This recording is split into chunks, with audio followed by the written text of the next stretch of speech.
స్తోత్రములు స్తోత్రములు. నలిగిపోయిన వారిని, విరిగిపోయిన వారిని, పడిపోయిన కుటుంబాన్ని లేవనెత్తే దేవుడివి మీకు వందనములు. ఈ ఉదయకాలం ఆది నుంచి అంతవరకు నడిపించమని వేడుకుంటున్నా తండ్రి.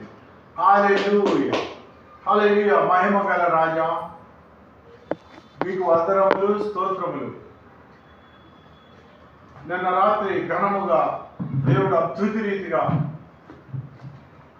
తన యొక్క వాక్యము ద్వారా మాట్లాడిన దేవుడికి హృదయపూర్వక వందనములు స్తోత్రములు. 1630 మంది చూశారు నిన్న సాయంకాలం మెసేజ్. ఎంత గొప్ప అద్భుతము! దేవాది దేవునికి స్తోత్రములు. ఇదే 2011లో 9500 మంది చూశారు. ఇప్పుడు పడిపోయింది. ఎందుకంటే కొన్ని వందల మంది వచ్చేసారు లోకంలోనికి. దూత్ కా దూత్, పానీ కా పానీ దేవుడు చూస్తాడు, మనుషులు కాదు. అయితే దేవాది దేవుడిని స్తుతించుటకు నిన్న సాయంకాలం మనము నలకొట్టబడుట, హెచ్చింపబడుటకు పునాది అది శిక్ష కాదు కానీ శిక్షణ అని దేవుడు మనతో సూటిగా తన లేఖనాల ద్వారా మాట్లాడాడు. ఇప్పుడు న్యాయాధిపతులు 7వ అధ్యాయము చూడండి, 20వ వచనము. న్యాయాధిపతులు వెలుగు రావాలంటే పాత్ర పగలాలి. నీ జీవితంలో, నా జీవితంలో వెలుగు రావాలంటే మన పాత్ర పగలాలి. అంటే మనం చనిపోవటం కాదండి, మనము శారీరక, మానసిక, ఆధ్యాత్మికంగా కుంగిపోవాలి. బలహీనముగా దేవుడి విషయంలో అనేక రకాల త్యాగాలు చేయవలసి ఉంటుంది. తిడతా ఉంటారు, గసురుతూ ఉంటారు, హేళన చేస్తూ ఉంటారు, అవమానపరుస్తూ ఉంటారు. అయితే మనము వెలగాలి అంటే మనము పగలకొట్టబడాలి. మన కుండ పగలకొట్టబడాలి. గిద్దోను చూడండి, న్యాయాధిపతులు 7:20. నడిజాము మొదటి కావలి వారు ఉంచబడగానే గిద్యోను అతనితో ఉన్న 100 మంది దండుపాళెం కొట్టకొనకపోయి గోళ్ళను ఊది తమ చేతుల్లో ఉన్న కుండలను పగలగొట్టిరి. తమ చేతిలో ఉన్న చాలండి కుండలను పగలగొట్టిరి. ఎప్పుడైతే కుండ బద్దలు కొట్టాడో గిద్దోను, ఆ డివిటీలు శత్రు సైన్యానికి లక్షల మందిలా కనబడ్డారు. ఇది దేవుడి ప్రణాళిక. ఉన్నది 300 మంది సైన్యమే. 1000 మంది ఉంటే వద్దన్నాడు, ఇంకా కొన్ని 1000 మంది ఉంటే వద్దన్నాడు. గతికి తాగిన వారిని మరి దేవుడు కొన్ని ఏర్పాటు చేసుకున్నాడు. 300 మందిని సెలెక్ట్ చేసుకున్నాడు. వారి కుండలు బద్దలు కొట్టమన్నాడు. అప్పుడు వెలుగు వస్తుంది. అట్లా 3 గుంపుల వారు బోరలను ఊదుచు ఆ కుండలను పగలగొట్టి ఎడమ చేతిలో దివిటీలను, కుడి చేతుల్లో ఊదుటకు బోరలను పట్టుకొని యెహోవా ఖడ్గము గిద్యోను ఖడ్గమని కేకలు వేసి, యెహోవా ఖడ్గము గిద్యోను ఖడ్గము అని కేకలు వేసి, ఇదే గిద్యోను తీనవసలా. హెబ్రీయులకు రాసిన పత్రిక 11వ అధ్యాయంలో విశ్వాసుల పట్టికలో ఉంటది ఇతని పేరు. మరేమి చెప్పేదను సంసోను, బారాకు, దావీదు, గిద్దోను, న్యాయాధిపతులు వారితో పాటు ఈయన పేరు రాయబడి ఉన్నది. శత్రు సైన్యానికి ఎట్లాగా వెలుతురుగా కనబడ్డారు. చూడండి, ప్రియ దేవుని బిడ్డ, ప్రియ దేవుని విశ్వాసి, ద్రాక్షరసము తొక్కబడితేనే దానిలో మంచి ద్రాక్షకాయలు తొక్కబడితే ద్రాక్షరసం వస్తుంది. బంగారం రావాలంటే బంగారం మట్టిలోంచి తీస్తారు. ఆ మట్టి కలిసి ఉంటుంది. బంగారం వేరు చేయాలంటే దాన్ని అత్యధికమైన అగ్నిలో కాలుస్తారు.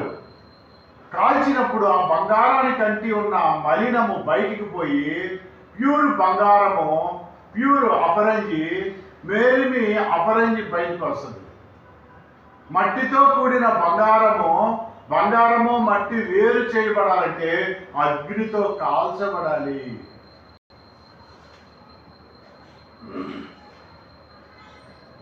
పంచభూతాలు దేవుడు ఏర్పాటు చేశాడు. ప్రకటన గ్రంథం చదువుకోండి, ఆదికాండం 1వ అధ్యాయం చదువుకోండి. దేవుడు ఏర్పాటు చేశాడు.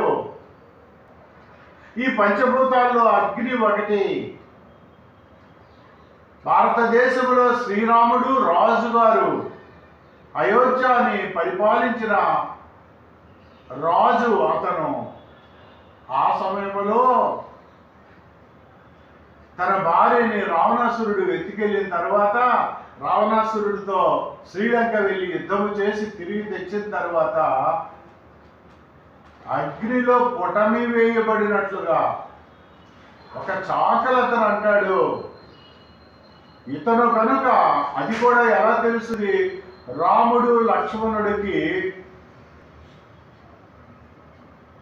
నా గురించి ఈ జనాలు ఏమనుకుంటున్నారో చూద్దామని మారు వేషంలో వస్తే ఒక చాకలివాడి అనుకుంటాడు, అంటాడు, ఇదిగో ఎన్నో నెలలు రావణాసురుడి దగ్గర ఈ సీతమ్మ వారు ఉన్నారు, ఆవిడ మంచిగా ఉందో లేదో ఎవరికి తెలుసు, పరిశుద్ధంగా ఉందా లేదో అని అనగానే ఆవిడని అగ్ని ప్రవేశము చేపిస్తాడు.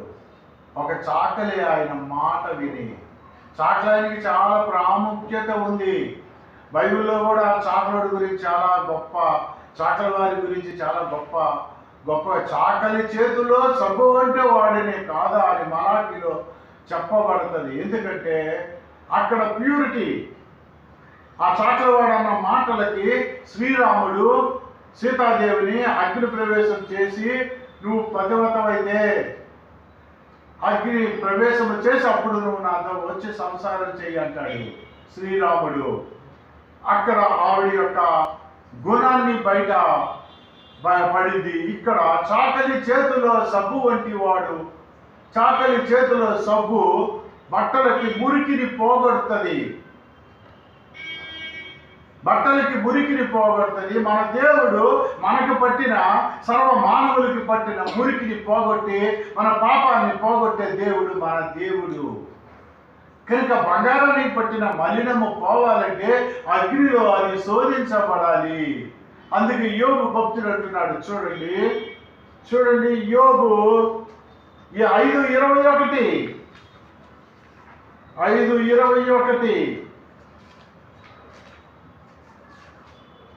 యోబు 23:10 చూడండి. యోబు 23:10 నేను నడుచు మార్గము ఆయనకు తెలియను, ఆయన నన్ను శోధించిన తరువాత సువర్ణం వలె కనపడుదును. నేను సువర్ణం, బంగారమన్నా అపరంజి అన్నా ఒకటే. ఆయన నన్ను శోధించిన తర్వాతే నేను సువర్ణంలా కనబడతాను. మీరు అదే యోబు 5:21 చూడండి. నోటి మాటల చేత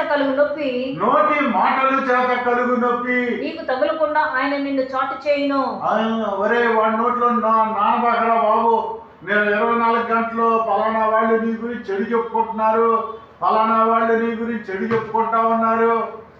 అవి తగలవండి.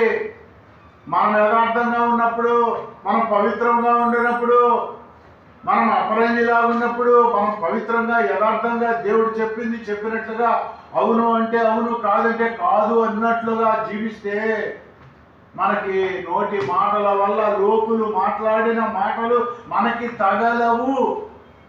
దేవుడి లేఖనము సెలవిస్తా ఉంది. అపరంజి మలినము, ఆ బంగారము మలినము, మట్టి అయిన మలినం వేరవ్వాలంటే అది అగ్నిలో కాల్చబడాలి. నీ కొండ పగిలితేనే కానీ, గిద్దోను కొండలు బద్దలు కొడితేనే కానీ వెలుతురు బయటికి రాలా. శత్రు సైన్యానికి లక్షల మందిలా కనబడ్డారు. ఇంకా శ్రేష్టమైన మాట చెప్తా. 57 యెషయా 57:15 చూడండి. యెషయా 57:15 నువ్వు శోధించబడితేనే సువర్ణం అవుతావు. నువ్వు నలగొట్టబడితేనే నువ్వు హెచ్చించబడతావు. నీ పునాది ఎప్పుడు ఉంటుంది, ఎప్పుడు హెచ్చింపబడుతుంది. యెషయా 57:15 మహాగణుడును మహోన్నతుడును పరిశుద్ధుడును నిత్య నివాసి అయిన వాడు ఇలాగ సెలవిచ్చుచున్నాడు, నేను మహోన్నతమైన పరిశుద్ధ స్థలములో నివసించువాడును. అయినను వినయము గలవారి ప్రాణమును ఉజ్జీవింపచేయుటకును నలిగిన వారి ప్రాణమును ఉజ్జీవింపచేయుటకును వారి ప్రాణమును నలగొట్టబడాలి. నువ్వు నలగొట్టబడితేనే, నువ్వు విరగొట్టబడితేనే. నిన్న మనం చూసాం కదా, ఆ శిల్పి ఒక పాలరాయిని తీసుకొచ్చి 2 ముక్కలు చేశాడు. మొట్టమొదటి రాయి బాధలు పడటానికి, ఆ శిల్పి కొట్టే దెబ్బలు తట్టుకోవడానికి ఇష్టపడాల. ఎప్పుడైతే రెండో రాయి ఇష్టపడిందో అది ఒక కళాఖండంగా మారింది.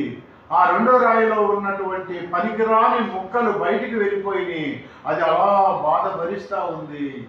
యేసేపు జైల్లో బాధలు భరించాడు 13 సంవత్సరాలు. అందుకు రాజ్య సింహాసనం వైపుకి వెళ్ళింది. ఒక పక్క దావీదుని వెంటాడుతూ ఉన్నాడు కొడుకు, ఒక పక్క దావీదుని సౌలు మహారాజు వెంటాడుతూ ఉన్నాడు. అడవుల్లో తిరుగుతూ ఉన్నాడు. ఒక్కోసారి అన్నం తినలేదు, ఆకలి దప్పులతో ఉన్నాడు దావీదు. గొలియాతుని చంపాడు. అందరూ మెచ్చుకున్నారు ఇజ్రాయెల్ ప్రజలు.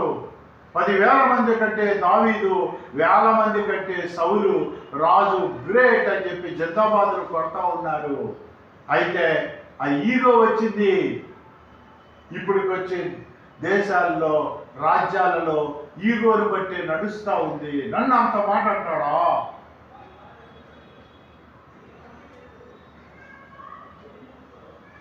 ఆ ఈగోను బట్టే సోనియా గాంధీ జగన్మోహన్ రెడ్డి పోగొట్టుకుంది. మహోన్నతమైన నాయకుల్ని పోగొట్టుకుంటున్నారు ఈగోని బట్టి. అది ఏ పార్టీ అయినా సరే. 10,000 మంది దావీదుని పొగుడతారా, నన్నేమో 1,000 మంది పొగుడతారా, రాజునేమో నేను అని అతన్ని 15 సంవత్సరాలు 15 సార్లు ఎంటబడి 15 సంవత్సరాలు చంపుదామని ప్రయత్నిస్తే యెహోవా చేత ఆశీర్వదించబడిన వాడని దావీదు వదిలేశాడు. 2 సార్లు దొరికాడు సౌలు, కానీ దేవుడిని బట్టి వదిలేశాడు. అందుకు ఆ శ్రమల గుండా, ఆ వేదల గుండా, అరణ్యాల గుండా అవి భరిస్తూ ఉన్నాడు కనుక, నీతి న్యాయములు జరిగించాడు కనుక దావీదు సింహాసనానికి ఎక్కాడు. యేసేపు జైల్లో వాళ్ళ అన్నదమ్ములు అమ్మేసిన, గుట్టలో పడేసిన, యేసేపు మరి బానిసగా ఉన్న ఈజిప్టు మొత్తానికి ప్రైమ్ మినిస్టర్గా 40 సంవత్సరాలు పరిపాలించే దిశగా వెళ్ళాడు. నలగొట్టబడ్డారు, విరగొట్టబడ్డారు. మీరు శోధించబడిన తర్వాత సువర్ణం అవుతారు. అప్పుడు ముఖాముఖిగా మాట్లాడాడు యోగు.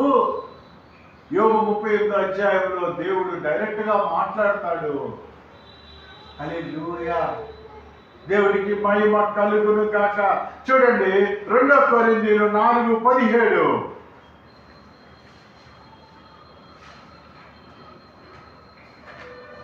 2 కొరింథీయులు 4:17. మేము దృశ్యమైన వాటిని చూడక అదృశ్యమైన వాటిని నిదానించి చూస్తున్నాము కనుక. అదృశ్యమైనవి చూడండి, దృశ్యమైనవి అంటే మన కంటికి కనబడేవి దృశ్యమైనవి. అదృశ్యమైనవి దేవుడు కంటికి కనబడడు, కానీ ఆయన ఉన్నాడు. నా మెదడు మీకు కనబడదు, నాకు కనబడదు, కానీ మెదడు లేదా వీడికి అంటే ఒప్పుకుంటామా? ఉంది, కానీ అది దాని పని అది చేస్తూ ఉంది. అలాగే దేవుడు ఉన్నాడు, కానీ కనబడ్డు. కనబడితే చచ్చిపోతారు మనుషులు. మేము దృశ్యమైన వాటిని కాక అదృశ్యమైన వాటిని నిదానించి చూచుచున్నాము కనుక క్షణమాత్రమైన మా చులకని శ్రమ మా కొరకు అంతకంతకు ఎక్కువగా నిత్యమైన మహిమ భారమును కలిగిచేయుచున్నది. ఆ రాబోయే మహిమ పొందాలి అంటే ఈ క్షణకాలమైన అప్పులు, జబ్బులు, వేదనలు మనం అనుభవించాలి. ఇవి నువ్వు అనుభవిస్తేనే ఆ మహిమకు నువ్వు చేరగలుగుతావు. ఇంకొక మాట చూడండి, యాకోబు 1:2-4. యాకోబు 1వ అధ్యాయం 2వ వచనం నుంచి 4 వచనాలు.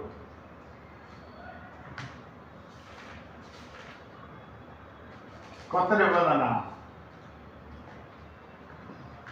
నా సహోదరులారా, మీ విశ్వాసంలో కలుగు పరీక్ష ఓర్పును పుట్టించడని ఎరిగి మీరు నానా విధములైన శోధనలో పడినప్పుడు అది మహా ఆనందమని ఎంచుకొనుడి. శ్రమనంట ఆనందంగా ఎంచుకోవాలంటే ఎవడు ఎంచుకుంటాడు ఈ రోజుల్లో? మీరు సంపూర్ణ అనునాములను ఏ విషయంలోనైనా కొదులేని వారై ఉండినట్లు ఓర్పు తన క్రియను కొనసాగింపనీయుడి. ఓర్పుగా ఉండండి, ఓర్పుతోనే కొనసాగించండి అని ఎంత చక్కగా చెప్తా ఉన్నాడు యాకోబు. ఇతను ఎవరో కాదు, యేసు ప్రభు తమ్ముడే. హల్లెలూయా. యెషయా 53:5. యేసుక్రీస్తు ప్రభువు కూడా తను ఎంతో వ్యసనపడ్డాడు, బాధపడ్డాడు, తను ఎంతో కుమిలిపోయాడు. అప్పుడు కానీ దేవుడు అతన్ని అంగీకరించలేదు. 53:5. మన అతిక్రమలను బట్టి అతడు గాయపరచబడెను. మన సర్వలోకము చేసిన అతిక్రమం వల్ల ఆయన గాయపరచబడ్డాడు. మన దోషములను బట్టి నలగొట్టబడెను. మన దోషములను బట్టి అతడు నలగొట్టబడ్డాడు. మన సమాధానార్థమైన శిక్ష అతని మీద పడెను. అతను పొందిన దెబ్బల చేత మనకు స్వస్థత కలుగుచున్నది. కనుక మనకి స్వస్థత, హీలింగ్ వస్తుందంటే యేసుక్రీస్తు వల్లే వస్తా ఉంది. చూడండి 1 యోహాను 5:6 చూడండి. 1 యోహాను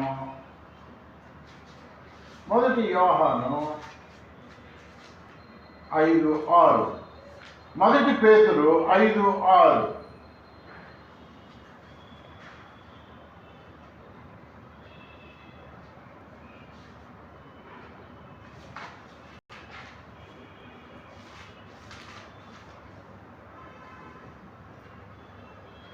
దేవుడు తగిన సమయమందు మిమ్మల్ని హెచ్చించినట్లు ఆయన బలిష్టమైన చేతి కింద దీన మనస్కులై ఉండుడి. ఆయన అప్పుడు దాకా ఉండాలి, అప్పుడు దాకా తగ్గించుకుంటూ ఉండాలి. మీకు ఒకటి చెప్పనా,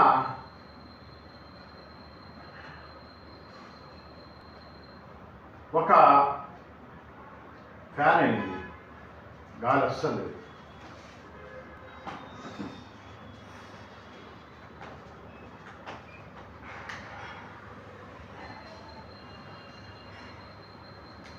ఇదే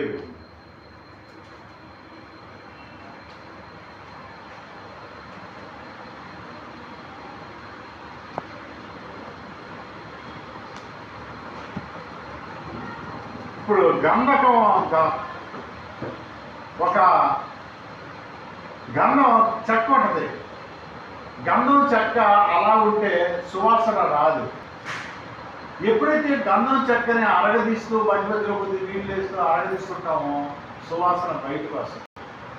క్రైస్తవ జీవితం కూడా శ్రమ వచ్చి, అప్పులు, బాధలు వచ్చి, కన్నీరు వచ్చి, అనారోగ్యం వచ్చి, బాధ ఉన్నప్పుడు మనలో క్రీస్తు సువాసన బయటకు వస్తుంది. మనలో క్రీస్తు ప్రేమ బయటకు వస్తుంది.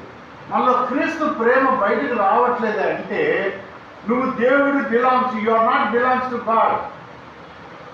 నువ్వు పైకి భక్తి కలిగి దేవుడి శక్తిని ఎరుగున వారుగా ఉన్నావేమో పరీక్షించుకోమంటున్నాడు దేవుడు. నిన్ను నల్లగొట్టడము ఆయనకి ఇష్టమాయను, దేవుడికి ఇష్టమాయను. యేసు ప్రభువు నల్లగొట్టడం నిన్ను నన్ను కాదు. ఎందుకంటే మన పాపము, మన దోషము ఆయన కుమారుడి మీద, దేవాది దేవుని కుమారుడి మీద వేసి మనకి విమోచన ఇచ్చాడు. మనం కోటకొట్లో ఒక 10 కేజీలు బియ్యం కొన్నాము. నా దగ్గర డబ్బు లేదు, నేను 10 కేజీలు బియ్యానికి డబ్బులు ఇవ్వలేదండి అన్నాను. అయితే అక్కడ పెట్టవయ్యా స్వామి ఆ 10 కేజీలు అన్నాడు కోటకొట్టు ఆయన. అప్పుడు ఇంకొక ఆయన వచ్చాడు, వచ్చి ఏమండి ఆయన పేదవాడండి, ఆయనకు ఆ 10 కేజీలు బియ్యం ఇవ్వండి, ఆ డబ్బులు నేను ఇస్తానండి అన్నాడు. అప్పుడు నేను నా బియ్యం నేను తెచ్చుకున్నాను. ఆ 10 కేజీలు బియ్యం డబ్బులు ఇంకొక ఆయన వచ్చి ఇచ్చాడు, నన్ను విమోచించాడు. నేను చేసిన పాపానికి, నువ్వు చేసిన పాపానికి ఎవడు పాపం వాడు అనుభవించాలి. ఎవడు చేసిన క్రియలు వాడి వెంట వస్తాయి అని బైబిల్ చెప్తా ఉంది. కానీ మనము చేసిన పాపము మన వెనక రాకుండా మన బదులు ఆయన విమోచించి దేవుడు తన ఏకైక కుమారుడు రక్తాన్ని చిందించి తన ప్రాణమును పెట్టాడు. ఆ విధముగా విమోచించాడు. కనుక గంధపు చెక్క కనబడితే కాదు, దాన్ని రుద్దితే, దానికి బాధ కలిగిస్తే, చూడండి బొగ్గుని తీవ్రమైన ఒత్తిడి కలిగించినప్పుడే దానిలోంచి వజ్రం వస్తుంది. బొగ్గు బాగా ఒత్తిడి కలిగి చేస్తే వజ్రం వస్తుంది. గంధాన్ని అరగదీస్తేనే మంచి సువాసన వస్తుంది. భూమి నుంచి తీసిన బంగారము అగ్నిలో కాలిస్తేనే అపరంజి బయటికి వస్తుంది. నీకు నాకు శ్రమలు వస్తేనే మనం దేవుడికి దగ్గర అవుతాము. నువ్వు నలగొట్టబడితేనే, మీరు నలగొట్టబడితేనే మనం హెచ్చించబడతాము. ఇంకొక మాట చూడండి, ద్రాక్షరసం తొక్కితేనే కానీ మంచి ద్రాక్షరసం రాదు. మనలో దైవిక శక్తి ఎప్పుడు, దైవిక గుణాలు ఎప్పుడు వస్తాయంటే మనలో తొక్కబడాలి. యోబు 23:10 చూశాం కదా. యోహాను 16:21 యోహాను 16:21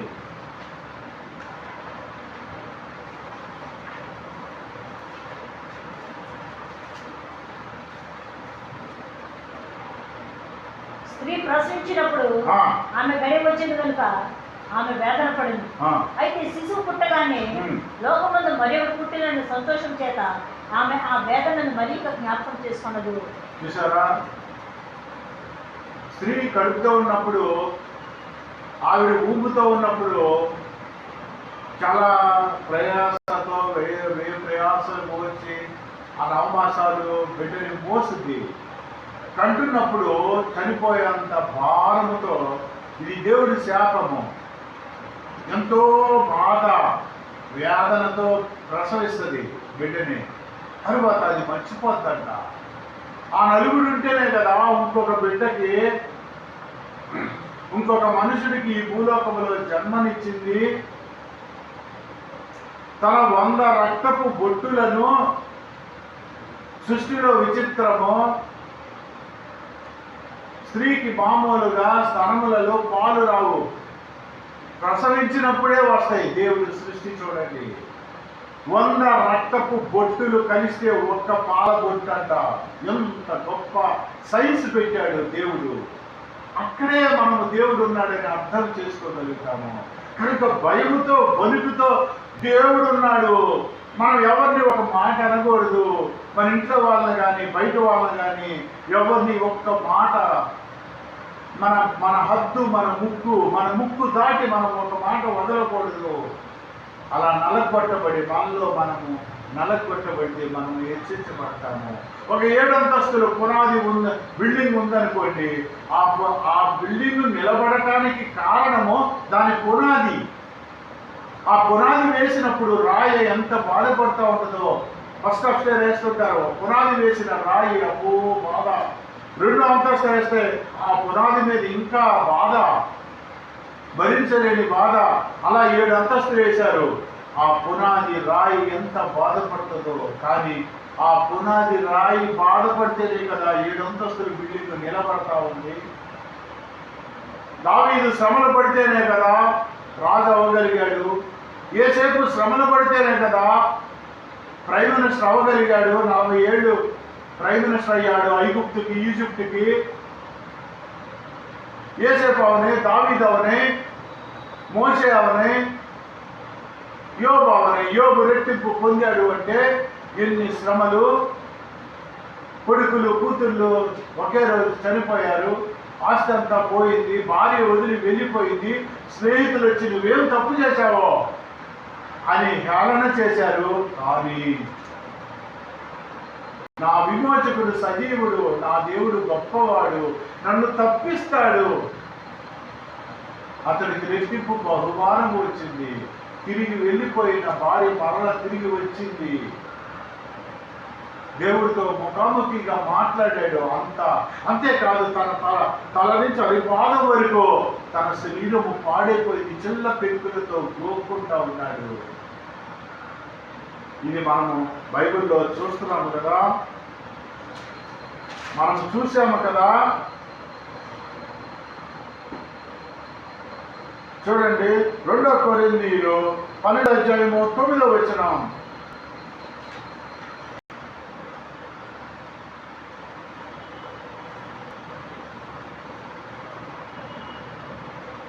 అందుకు నా కృప నీకు చాలును, నా బలహీనత యందు నా శక్తి పరిపూర్ణమవుతున్నదని ఆయన నాతో చెప్పాను. అది పౌలుకి దేవుడు మాట్లాడుతూ ఉన్నాడు. నా కృప నీకు చాలును. అయ్యా, నాకు కొంతమంది భక్తులు చెప్తారు పౌలుకి ఉపశమ వ్యాధి ఉందని. కొంతమంది భక్తులు చెప్తారు కట్టెలోంచి నీరు కారుతూ ఉంటుంది, అందుకే ఆయన ఎప్పుడు ఒక కచ్చి పెట్టుకొని ఆ గుడ్డతో తుడుచుకుంటూ ఉంటాడు అని. ఏదేమైనా సరే ఆ కచ్చిని ఎవరి మీద రోగుల మీద వేస్తే అది స్వస్థతలు ఇచ్చేవంట. ఇప్పుడు ప్రార్థన చేసే అన్నదమ్ముల్ని తిడతా ఉన్నారు, అక్క చెల్లిని సహాయం చేసే చేతుల్ని నరుక్కుంటున్నారు.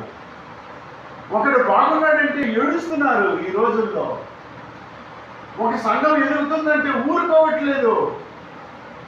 ఒక మనిషి చక్కగా ఎదుగుతున్నాడంటే పోనీలే, నాకు లేకపోయింది, వాడైనా బాగుపడినే అన్న ఆలోచన రావటం లేదు. ఏదో ఒక రకమైన రాళ్ళు వేస్తూ ఉన్నారు. సమాజము బాగోలేదు. చదవండి మళ్ళా అక్కడ ఏమంటాడంటే పౌలు,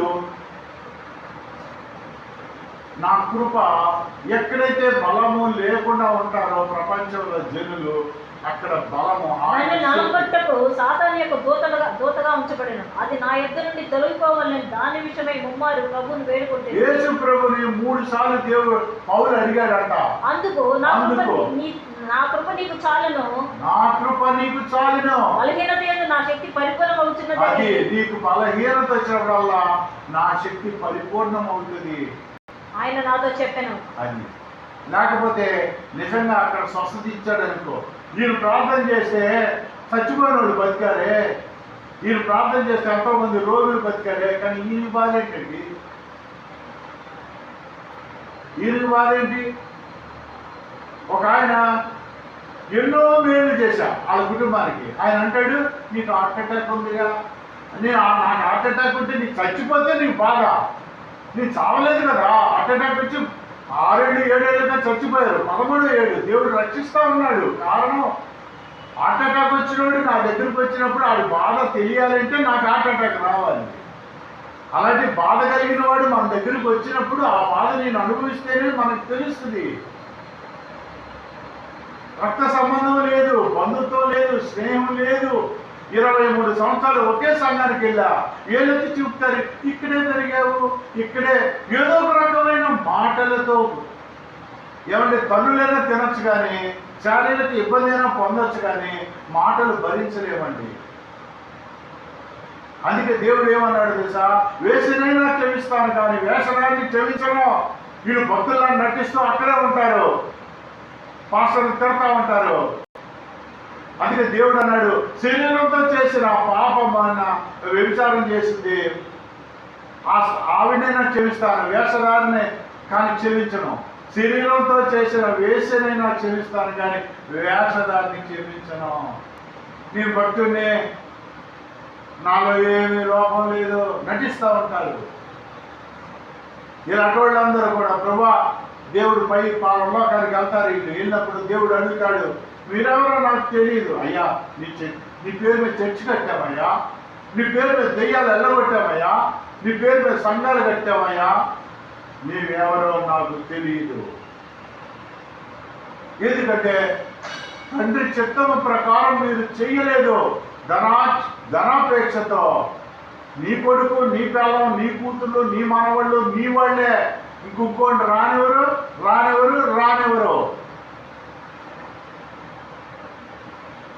అక్కడ ఉండాలి, వాళ్ళకి సేవ చేయాలి, కాళ్ళు నొక్కాలి, కూరగాయలు మోయాలి.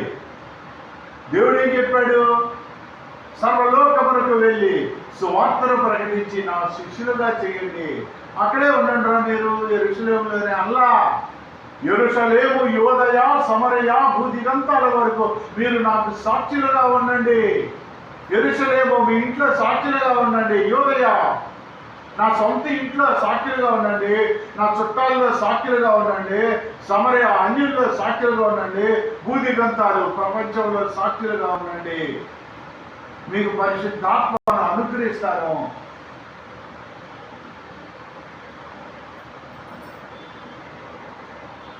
మీరు సర్వలోకమునకు వెళ్ళి నా శిష్యులుగా, క్రైస్తవులుగా చేయండి వల్ల, కులాలు గ్రూపులు కట్టడం వల్ల ఆయన డిజైబుల్స్గా మార్చమన్నాడు.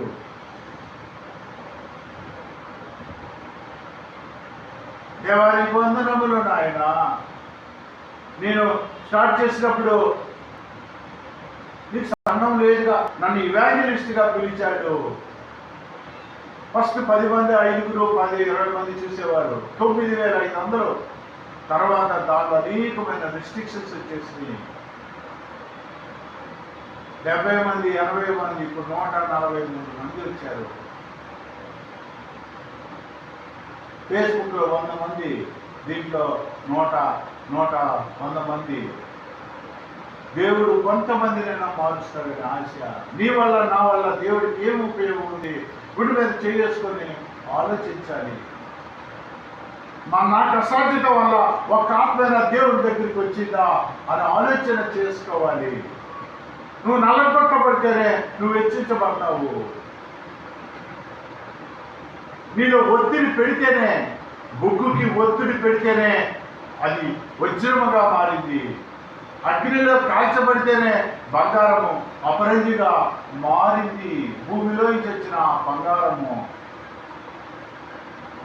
మహోన్నతుడ, సర్వోన్నతుడ, నా ప్రాణప్రియుడ, 2-3 నీ నామమున ఎక్కడ కూడుకుంటే అక్కడ ఉంటారన్నావు. ఆ వాక్య ఆధారముగా మా మధ్య మీరు ఉన్నారు ప్రభువా. నిన్న 1630 మంది చూశారు ప్రభువా. మీకు వందనములు డాడీ. ప్రతి మాట, ప్రతి పలుకు మీరు మాట్లాడుతున్నారు ప్రభువా. నేను నమ్ముచున్నాను తండ్రి. చూసిన ప్రతి ఒక్కరి జీవితంలో మేలు చేయండి. ఏ ఒక్కరిని విడిచిపెట్టద్దండి ప్రభువా. రక్షణ భాగ్యము దయచేయండి, స్వస్థతలు దయచేయండి, అద్భుతాలు చేయండి, సూచక్రియలు చేయండి. ఎందుకంటే మేము అన్య జనాంగము నుంచి వచ్చాము. మమ్మల్ని దీవించి ఆశీర్వదించడం మీ ప్రియకుమారుడని యేసుక్రీస్తు నామమున ప్రార్థిస్తున్నాము తండ్రి. ఆమేన్.